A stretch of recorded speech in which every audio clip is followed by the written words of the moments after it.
Hey, what's good everybody? My name is Alckemy. Welcome to the channel. Today we're watching this live stream at 2x speed, so that way we have something to look at while I'm going to be chatting about this idea of cultivating track writing skills from a perspective of intention versus, and maybe not necessarily versus, but compared to being open and discovering and kind of, I guess, throwing stuff at the wall. So I want to preface this video to try to lay out the importance of it. And the long story short is that when one isn't working, I tend to rely on the other. The other like super, kind of like bottom line or whatever is that you usually end up doing both. But, that's just for people that already kind of know what I'm talking about or whatever. So if you want to stop the video, then you can do that. But I want to go a little bit deeper into what I mean and elaborate. So yeah, I have these two ideas about song approaches, which is not the only ones, but it's kind of what sums up most of my experience whenever it comes into writing tracks or writing music or doing any kind of creative body of work. You have one side of the coin, which is I intend to make something that is very specific, or I want to tell a story, or I have a vision, or, it needs to be this. And then you have the other side, which is I'm just going to throw stuff at the wall and see what happens, or I'm just going to open up the DAW and just start making sounds and just try to use whatever sounds I've created or found or, no pun intended, but discovered. There is nothing wrong with either. And you might be somebody that only does one. Like maybe you know exactly what you want and it just kind of works out. I could see that being a thing for more contemporary genres of music or simple forms of music. Maybe like, I don't know, if you're just writing on the piano or something and you're really well versed in theory, it can be a lot easier to just be like, yeah, I want this and this is how I want it to sound, and I don't need to be open or whatever because you've already got it figured out. In my kind of electronic music, because we are exploring a lot more sonically, also a lot more with really everything regarding sound, right? Production, instrumentation, more variants of having just control over every aspect of what we do. As you can see here, I'm literally choosing what frequencies, I want to let through on that. There is so much to consider and so much to weigh whenever we're doing stuff, and it's very easy to get caught up in just even like a single approach. Right now with this, I'm editing clips and changing audio and MIDI and stuff, but how many videos have we had to watch to be able to just figure out how to do some of the operations that I'm performing right in front of us? You know what I mean? And even though I would say this is basic, this is just one of, in some cases, thousands of tools that we have to learn in order to problem solve. And when it comes into this versus the actual asset, or the actual application of making music, there's a lot of mental gymnastics to kind of perform. So my point with this was that when one doesn't work, I usually rely on the other. And I think that there needs to be a healthy balance. So I recently wrapped up a project and it was something that I was like, I want it to be this. I need it to be this. I want it to be this. And I will tell you, I've had to work harder than I ever have on any of my projects from before to really take the time to get, these feelings out, to get this production quality out, to get whatever. And it was rough. And it wasn't even rough because it was hard to write because of the place of emotion that I was coming from. It was rough to write because of how picky I was. And I'm really lucky that I have the resources and friends and, just, I guess, experience to get anywhere near close with, I would say, very minimal compromises compared to my other bodies of work. What I'm trying to say is sometimes when you're writing with intention, it's not fun. And it can literally rob you of the joy of music if you let it, because you're like, oh man, it's got to be so specific and this, and it becomes much more of a job. But the reason why it's important is because sometimes you're compelled to just, you know what I'm saying? You're compelled to do something like that. And I think that those projects are really important because when we look at the other side of it, which is the creative discovery, intention, and all that, and just being candid in the moment, it's equally as important to be able to do that, because that is kind of like, in my opinion, my state of play, to where I'm not working hard. I'm not really caring so hard about making sure that all of my bases are just hitting, you know, at -2 lefts or, you know, whatever. I'm just like, yo, let me just throw some stuff together, and whatever mistakes I make, I'll know how to fix it later. Or maybe I don't. Maybe I'm not even aware of the mistakes I make, but I don't care. You see how, like, these are kind of becoming opposites in a lot of ways, but they both really need each other. Because when I am just making stuff, or I'm just creating a vibe or whatever, like, that's when I get the most fun out of making music. It's when I'm just kind of making decisions and pretty much watching the canvas start to paint itself. And you need to do both.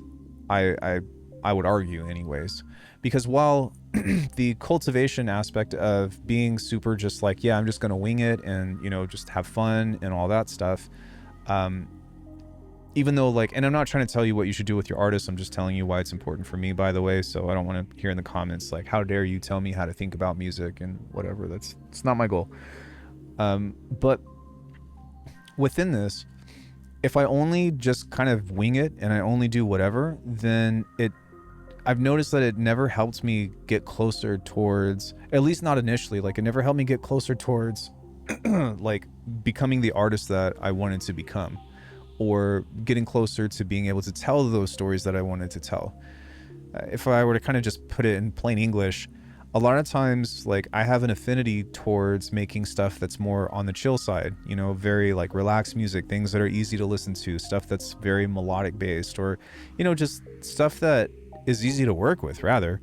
And in this last body of work that I've created for this project, these 3 songs, like, there is not much musicality to it.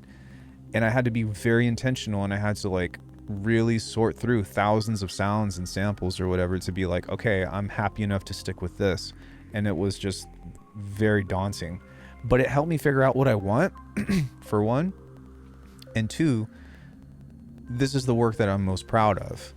Now, I'm not going to sit here and say your intentional work is going to be your best work, because sometimes you just make stuff that's spur of the moment, and, you know, there's nothing better than, you know, having that flow state and then just like being like, whoa, I can't believe I just made that. It happens all the time. I've made almost every song that I've made now on stream. So even though I've been doing music for 10 years, I've been on YouTube for 6, coming up on 7, that means that I've made more music on stream than I have just sitting at the DAW. And so you can pretty much watch every track that I've made in the past broadcasts.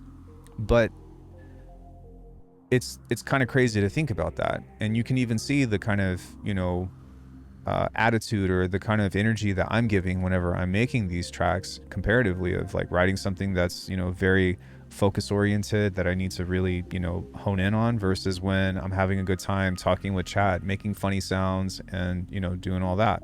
And it's not to say that there's not room for both, because in that sense, whenever I'm making stuff, a lot of times I'll find something new, and I'll talk more about this in another video, but I'll find something new, or I'll be like, wow, I really like this, and be able to implement it, or have to sift through something just to be like, you know, okay, I'm not getting anything, so now I'm just going to give up and just pick anything to make something stupid, you know? And there should be room for that as well. But all in all, I think that having the awareness of cultivating behind these two, in relation to also being aware of how you're feeling in the moment, can help you have a better experience with what you're trying to get out of your production session. You know, if you sit down and you're just going to be like, I'm really just going to focus on something technical today, where I'm just going to work on sound design, you know what I mean? Then let it be that. Don't feel like you need to, you know, do a bunch of stuff and then at the end of it be like, okay, it's time to write a track.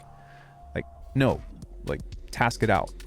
If you feel really inspired and you're like, man, I really have a vision that I want to, you know, try to execute, then rather than try to just write the song, start by really making a plan and a call to action to the stuff that you want to do. And having the experience of the mess arounds and having the experience of using these tools to build with, you can start building these assets as if you were like, I don't know, making a game or something, right?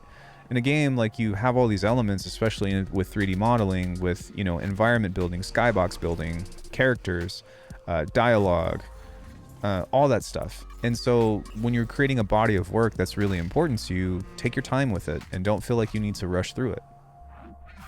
And when it's not time to do that, I'd say, hey, just be open and be like, you know, I don't know, whenever I'm on stream, I'm like, hey, what do we feel like making today? Somebody was like, yo, I want to make garage.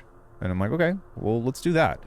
And sometimes, like, it's just like, nah, I'm not doing that. You know, if somebody's like, yo, Alckemy, I want you to make Death Country Step or what the heck ever. Like, no, man, like, come on, be reasonable and be reasonable with yourself. Or don't, you know. While I wouldn't be willing to do that, if you go down that route and it turns out, you know, and you've never done it before, then yeah, I would say go explore it, even if you don't want to do it. But I don't know, I guess the whole point is sometimes I feel like whenever I write things that are really intentional, there's a lot of things that I don't want to do because it's hard. And not necessarily, I wouldn't even say hard, it's really time consuming. And I don't want to spend a lot of time doing it. I want it to just be ready, which separate sound design sessions can help a lot with those places of I'm just going to create stuff or use what I've created versus, you know, I need to actually build everything from scratch and whatever. That's also assuming that you work like how I do. But it's interesting in that cultivation, and, you know, the most important thing that I wanted to relay is that you need to do both. You need to, you know, be able to execute the projects that you want to be able to, you know, express and use it with a technical prowess. But you also need to make sure that you are enjoying music and that you are being open to learning and discovering, and also giving yourself a break for when those, you know, major projects are just like, they take a lot out of you. They take a lot of energy. I'm exhausted. I'm creatively exhausted, but I'm really proud of my work. And I'm not saying that this music is the best, whatever, but it means something to me to where I'm like, all right, like, yeah, I did that thing. I did the thing. And yeah, now as of late, or at least for the next couple of weeks, I'm going to kind of just chill and just ride it out and figure out, you know, all right, let's try something new or whatever. And when it's time, I'm going to try to make something completely, you know, either different, or I'm going to really focus on how I can push whatever I did for this project into a better, you know, improvement, I guess, long story short. So that's pretty much all I have. And I think that hopefully this wasn't too sporadic and too tangential. Again, I kind of just want to reiterate that sometimes if shit's just not working, give yourself a break, but also give yourself the challenge to cultivate and push yourself in the direction of the music that you want to make. If it's not like, if you're like me anyways, to where what I do off of candid, just reaction or whatever, is usually like not heavy music. It's usually just like chill or something like that. And you might be the opposite. Or maybe the music that your brain naturally kind of accumulates to is different than what you want to make. And so this is kind of what that journey looks like from a real standpoint and from actual experience. So anyways, yeah, that's all I have. Yeah, all the major thing, or all the, you know, begging of like the video, subscribe, alckemy.com, whatever. But I'm curious if you all have any thoughts on this, and let me know. And let me know if you like this format. Thanks, everybody. I'll see you in the next one.